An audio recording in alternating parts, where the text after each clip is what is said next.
So this week, $2,000 went into the dividend portfolio. It feels like forever since I did a video like this, but it's been summer. I haven't been getting paid. Finally, school started again. I'm getting paid again. So yeah, $2,000 dropped into the dividend portfolio. I'm going to go through the 12 stocks that I bought, why I purchased these particular stocks, and kind of my approach to what I'm buying when I'm doing it. I've been talking for a couple weeks now about how I'm trying to cut down the portfolio. Well, it's back up to 21 stocks. So there's going to be some stocks that I added to the portfolio as well. I'm going to go through quickly my options plays. Let's dive right into it, guys, and let's talk about this week's purchases. So right here, guys, is the dividend portfolio at an all-time high. We just passed the $13,000 threshold.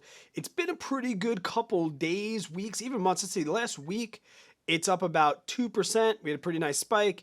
3.27 the last month. Last 3 months, pretty much is where the portfolio is at. I'm up 3% total. So happy with the direction of the portfolio and where things are going right now with it. So first, the two options that are going to be expiring this week for me, Wells Fargo, a $25 call, as well as an Aflac $38 call. If you look at the Wells Fargo call, I got that for a $13 premium. I'll totally take that. Aflac's premium came in this week at $15. So $28 right there from those two options. If you're not sure what I'm talking about, I make plenty of option videos. You can check them out. The last one actually went through all the Q&A that I get on these option videos. I have a 2-week expiration on AT&T right now, $30.50. That got me $14. People ask me about the premiums with AT&T all the time, guys. I know they're a little bit smaller. That's why I went out 2 weeks on this one. And I'm thinking about starting to do the Iron Condor with them. If you're not sure, it's just a type of option strategy. If you want me to make a video about that, just get down in the comments below if you want to see an Iron Condor video. But I think that's going to be the move with AT&T moving forward. And then also I have a put with Main Street Capital. This is going to be expiring on the 18th, and I got that for a whopping $70. To be honest, I probably won't take that full $70. I'll wait until this gets to a value point, maybe about $50 or so, and then I'll buy to close this, keep the profits, give a little bit of premium back, but close that and then make another move as maybe we approach 9/18, or even if I want to go out for a further expiration date. So a little over $100 this week in options premium. That doesn't suck. I'll take it. It's about the best passive income that I get right now. Easy breezy, and all these stocks I'd be willing to wheel them over. If they get called away, I'll put them up. If the put gets assigned, I'll put it as a call. I'm not really worried about even holding Main Street Capital. It's a great dividend stock. I'll keep it. So now my buys, if I go into my account, we'll see also that I still have $11,950 in buying power. $3,000 of that is tied up in collateral for this put. So about $7,000 worth of buying power. You guys know that I always like to keep a little bit of cash on hand. We never know what's going to happen. And if we get a dip, I'm going to be buy, buy, buy. So I'll start right down here at the bottom, guys, on Monday, which was the 24th. Guys, I'm a lump sum investor. That's like, if I have money, I put it right in. So I had $2,000 extra money. I didn't put it in a little bit of time. I dumped it right in. But now I do dollar cost average per se when it comes to my different stocks. To be honest, these are stocks that I'm going to buy and hold for a really long time. So I don't even really look at the share price. Like, we know that there's going to be some ups and some downs, but I'm going to dollar cost average up and I'm going to dollar cost average down. So we'll see later. I added Apple to this. Everyone's like, should I buy Apple? Apple's so expensive right now. Guys, I'll ride Apple all the way up, even if it is a little overvalued, because I know that one day it'll dump down and it'll be undervalued and it'll all average over time. But I know Apple over time is going to go up. So that's kind of my approach. When I purchase these stocks, I kind of look at my portfolio, I balance them, I see which stocks are closest to my basis. And then also, if I have any fractional shares, I like to round them up to full shares. It's a little OCD on me. I hate having fractional shares. So that actually drives some of my buying power decisions. But like I said, I'm looking for stocks that are close to my basis that I can maybe dollar cost up or dollar cost down and then move forward from there. So Monday, I started off the week with those covered calls. Then I got right into it. Realty Income, $45.26.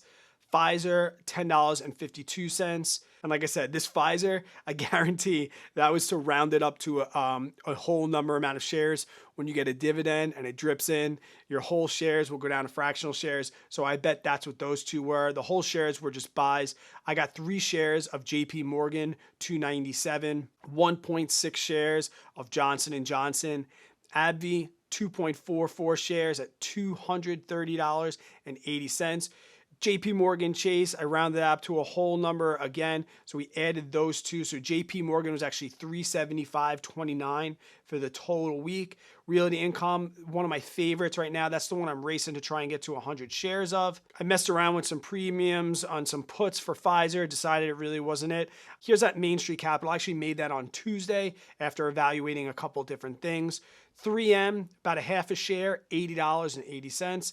And then here are the ones that I've added to the portfolio this week. So as of last week, I talked about getting the portfolio down to 15 shares or so. That was something I can manage.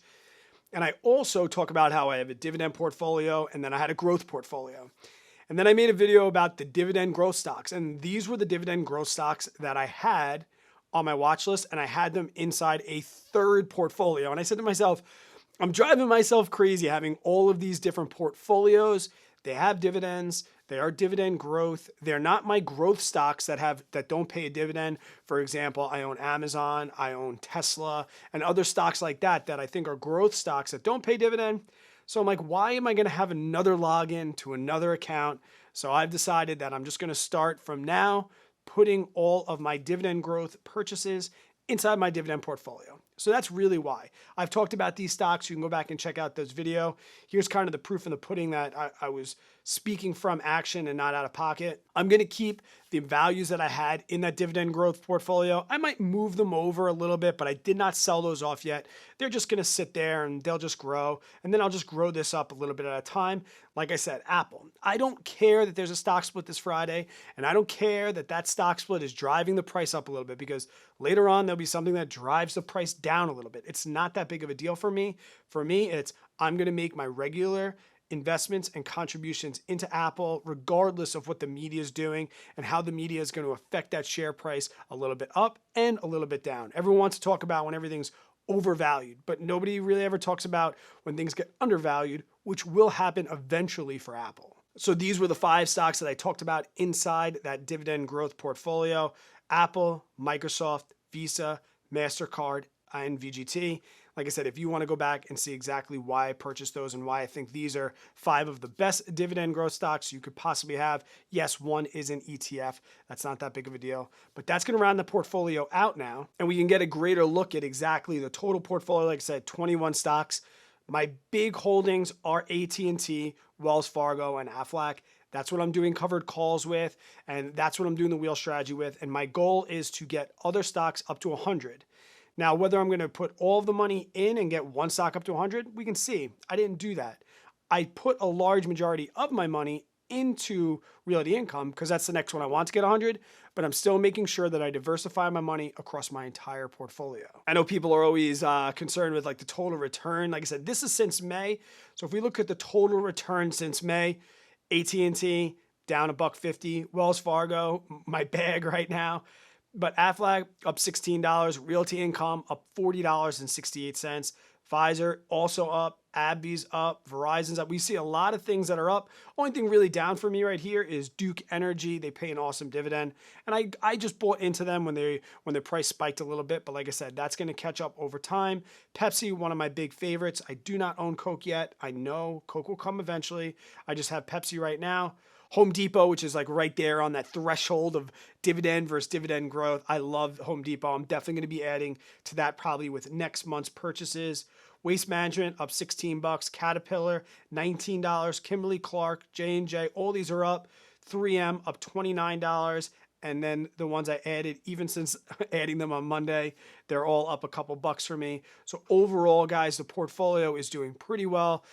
I got in luckily in May when things were still a little down. What we're looking at right now is the recovery from that, and hopefully going through the rest of the year, everything will still continue to go up, right? That's the goal. That's what we want everything to do. I do have a bunch of things that are still on the watch list that may make it into the portfolio. We'll see in future videos. Up here, I'll leave my entire dividend portfolio. You can kind of see the journey since May if you want to check that out. Down here, some option strategies if you want to check out the wheel. And until I see you guys on the next one, stay positive, work really, really hard, always be kind to other people. Hope you have yourself an amazing day and an even better tomorrow.